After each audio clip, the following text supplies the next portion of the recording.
Well, welcome. It's so good to see you guys. Thank you guys for stopping in to this event. Um, I wanted to start off by not only welcoming you to Coffee and Tea. My name is Stephanie Herman. I'm the membership coordinator for IWRC. For any folks who are new and maybe don't know much about IWRC, IWRC stands for the International Wildlife Rehab Council.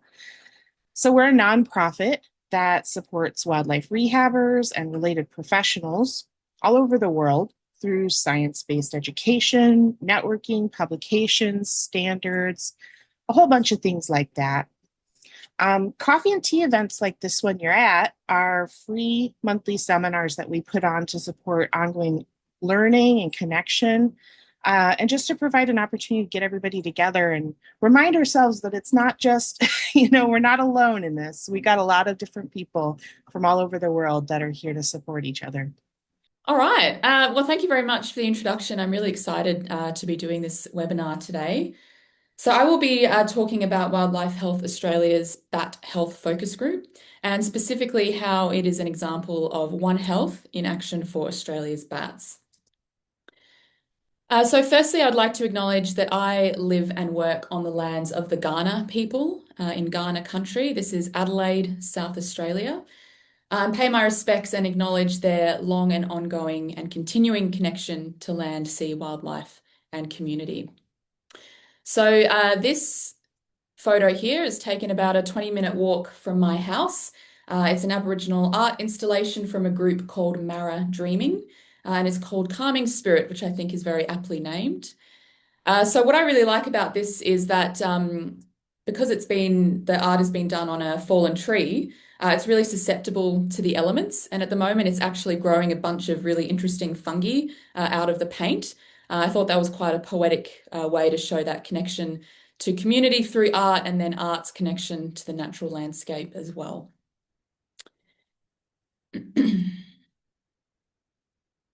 Okay.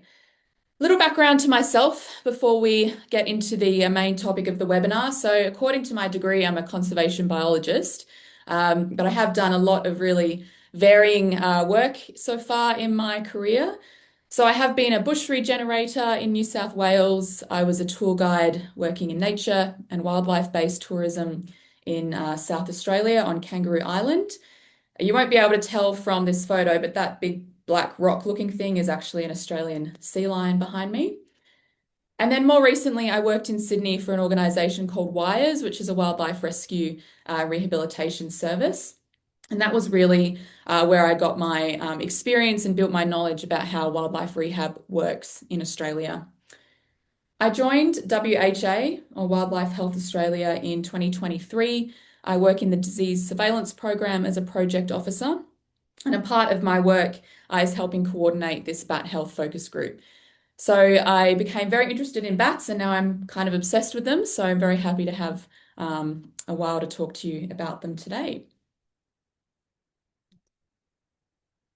Okay, a brief overview of what I will be discussing. On the assumption that there may be some people here that actually aren't so familiar with what bats we get in Australia, I'm going to start pretty basic with an introduction to the bats of Australia.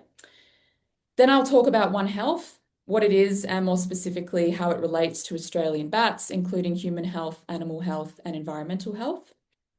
Then I'll talk about the actual Bat Health Focus Group, how it started and why it started, and what we do today. And I'll finish up with running through some of our key resources and outputs from the Bat Health Focus Group.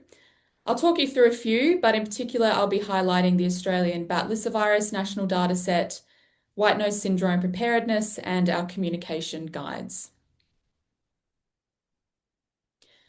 Okay, so starting off with an introduction to bats in Australia, we are lucky enough to get both megabats and microbats, or insectivorous bats. For the megabats, we have 5 species of flying fox. So the first 4 on the slide, that is the black, the little red, spectacled, and grey-headed. These are our mainland species found on mainland Australia. The last one, the Christmas Island flying fox, as the name suggests, is only found on Christmas Island. This is a small island in the Indian Ocean, so off the west coast of the country, and is considered an Australian external territory.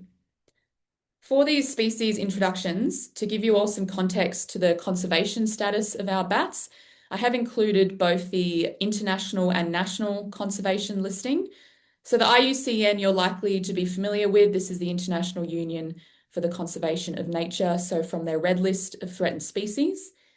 The EPBC is Australia's national classification, so this is the Environment Protection and Biodiversity Conservation Act. So as you can see for the flying foxes, the last three on the slide are threatened with extinction to varying degrees. Now we do have other megabats. These aren't flying foxes, but they are megabats. I wanted to include these because I feel like a lot of people, even in the general Australian public, don't actually know these ones exist. So we have blossom bats, the common and the northern. The common is found in Queensland and northern New South Wales, and the northern is found in the northern parts of the country. And we also have the eastern tube-nosed bat, which is found in Queensland and northern New South Wales. Now onto our microbats or insectivorous bats. Unfortunately, I cannot give you a full photographic breakdown of every species because I will be here for the rest of the day. But what I've done is I've selected a few really just to highlight the diversity of the insectivorous bats that we get in the country. As you'll see, they vary significantly in their appearance, but also in their diet, habitat, and behaviour. So on the slide, we have the ghost bat. This is interesting because this is our only carnivorous bat. It can eat small birds, mammals, reptiles, and amphibians, which I think is really interesting for a bat species. The southern myotis is a fishing bat, so it uses its large back feet to skim across the surface of water and pick up small invertebrates and fish.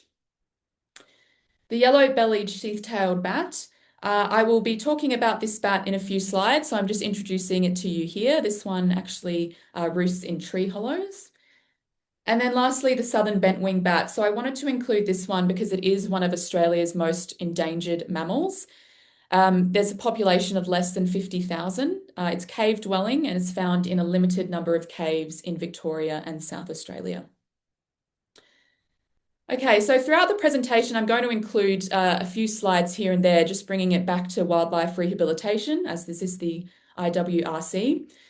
So again, mainly for the benefit of those that might not be so familiar with how bat rehab works in Australia. A bit of background. 2019 study estimated that there were at least 20,000 plus active rehabbers in Australia. There are no stats to tell me how many of those rehabbers are working with bats. My personal guess is that it would be a minority, simply because they're quite an intensive species to work with. They also have some vaccination requirements and other health requirements that I'll talk about a bit later.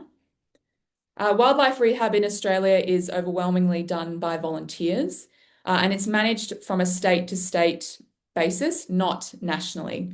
So what that means is that it can differ quite significantly depending on where you are in the country, but even between organisations. So some organisations will do all species, some may specialise. We do have some rescue and rehab groups that will specialise in bats. I've included some logos on the slide just for your interest. It's certainly not an exhaustive list of all the rehab groups in the country, but these are groups that work with bats and that have worked with WHA in the past, including some that are actually members of the Bat Health Focus Group. There aren't really any national statistics available on how many bats are rehabilitated in Australia every year, but those stats are available for New South Wales, so keeping in mind this is just one state. So this chart comes from the New South Wales Wildlife Rehabilitation Annual Report. I've included it mainly to highlight that you'll see two bat species make the top 10 list of most commonly rescued mammals in New South Wales. So I've just included that to highlight that they are certainly a significant part of the rehabilitation work that gets undertaken in this country.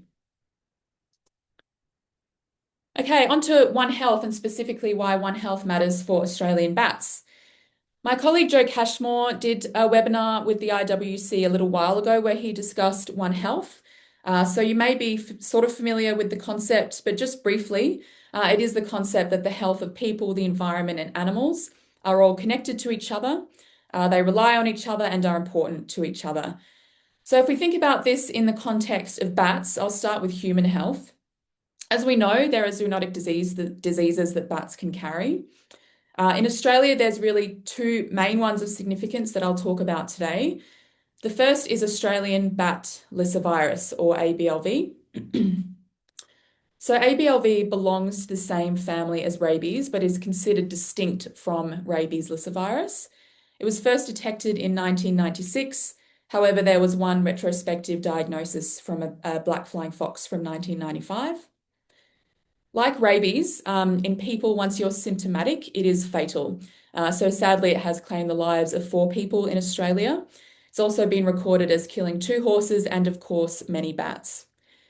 Now, the only way that you can get ABLV from a bat is through a bite, scratch, or other significant contact from an infected bat.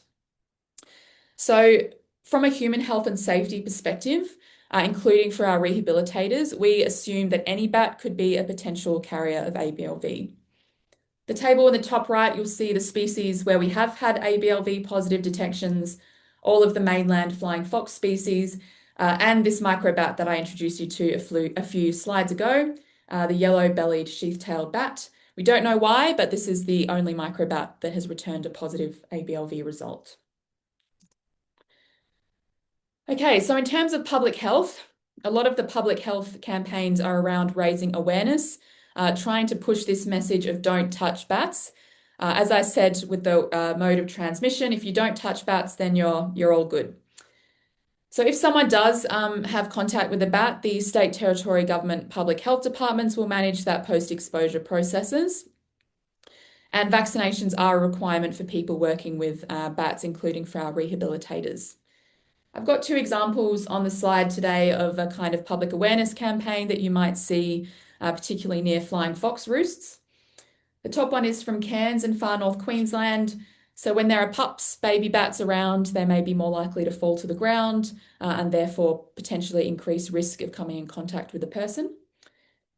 And the bottom one is actually from Adelaide, where I am. This sign is put out during hot weather. It's a hot weather warning. As we know, when flying foxes get heat stressed, they may be more likely to come lower to the ground and again, therefore increase that risk of contact. So even though we assume any bat could be a potential carrier, a lot of this community awareness and education is focused on the flying foxes. The flying foxes are bigger.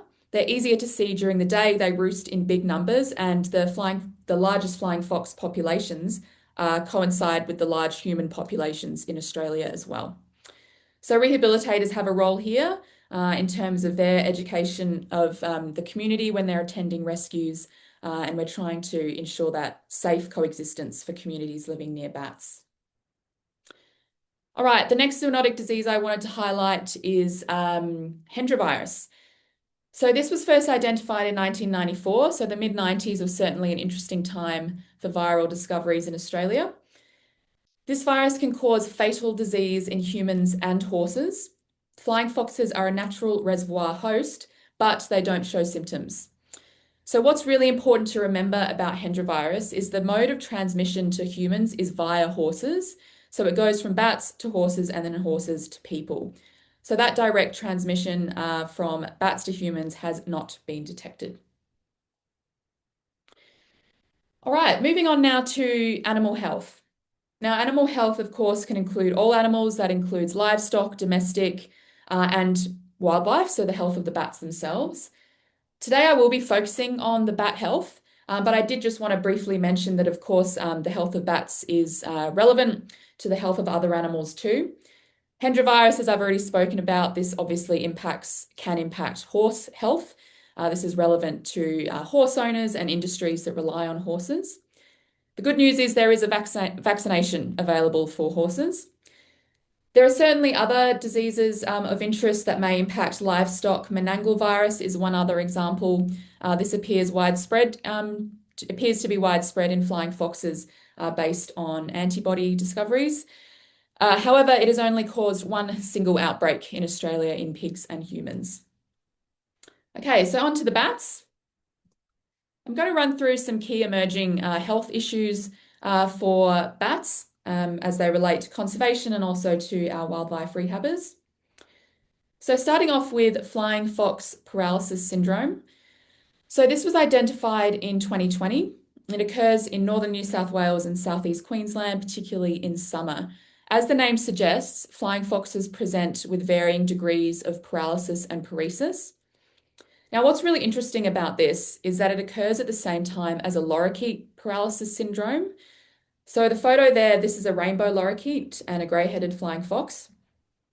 Now, lorikeets and flying foxes have a similar diet, and they also occupy the same ecological niche in their environment. So it's certainly significant that this appears to be affecting these two species at the same time.